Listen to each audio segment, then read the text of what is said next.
Well, investigative journalist Conchita Sarnoff joins us now. She's been covering this case since the beginning. She's also author of the book Trafficking and the executive director at Alliance to Rescue Victims of Trafficking. Conchita, thank you for joining us tonight. Thank you, Shannon, for having me. You raised an interesting point in your research that it's the then state's attorney for Palm Beach County is the one that doesn't get as much attention, but he was a critical player here, so much concerning to the then chief of police there in Palm Beach County that he actually put together this response and sent it. He referred it to the FBI saying we need the feds to get involved because somehow there's so much pressure on this county state's attorney that we don't think this is going anywhere. Absolutely, Shannon. You know, this is my biggest question, and I don't understand why no one is pointing fingers at and actually explaining why Barry Kersher cut the deal that he cut.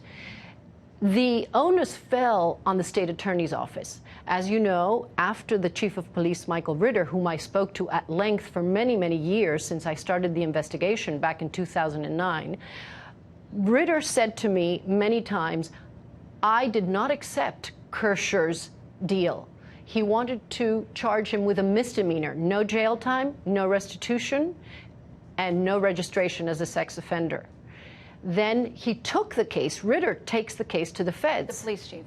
Yes, Michael Ritter, the Palm Beach police chief, takes the case to the feds. That's when Acosta comes in. That's not until 2006.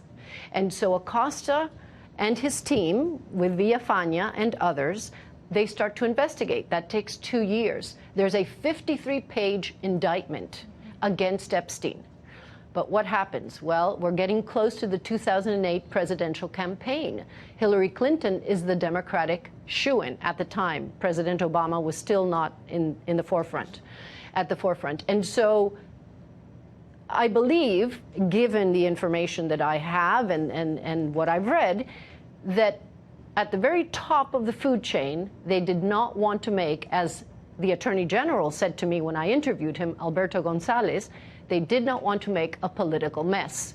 So they basically tapped Acosta again, which is also why they hired Ken Starr and Jay Lefkowitz, who were the two. Lots of high-profile names involved in this thing. Absolutely. They were the two attorneys who negotiated the plea deal, meaning the non-prosecution agreement that was handed to Epstein, which, by the way, was not in order, as Acosta told me, because I have been speaking to Acosta for many years since the original investigation and the original arrest in 2005. Well, let me ask you this, because tonight President Clinton has spoken out and said, I want to make it clear that there was some travel with him, there was always Secret Service, we had brief meetings, you know, people who are trying to tie the two of them together, just like there were people tonight trying to tie Epstein to President Trump, that those are unfair leaps in logic, the Clintons say? I have read too much information, and I have spoken to too many people on the inside. I actually attempted to interview Clinton, but he did not agree to do so. And I know from the pilot logs, and these are pilot logs that, you know, were written by different pilots and at different times, that Clinton went, he was a guest of Epstein's 27 times. Now, you tell me, Doug Bands was also on the plane many times. Many of those times, Clinton had his Secret Service with him, and many times he did not. Almost every time that Clinton's name is on the pilot logs, there are underage girls. There are initials, and there are names of many, many girls on that private plane. So you have to ask yourself, and this is what I asked myself, why would anyone, not only a former president, fly on a plane 27 times that did not belong to him? Okay, so the statement from his office, or his spokesman tonight, says he knows nothing about the terrible crimes that Epstein pleaded guilty to in Florida some years ago, or those which he's recently been charged with in New York. He goes on to talk about he took a total of 4 trips with him.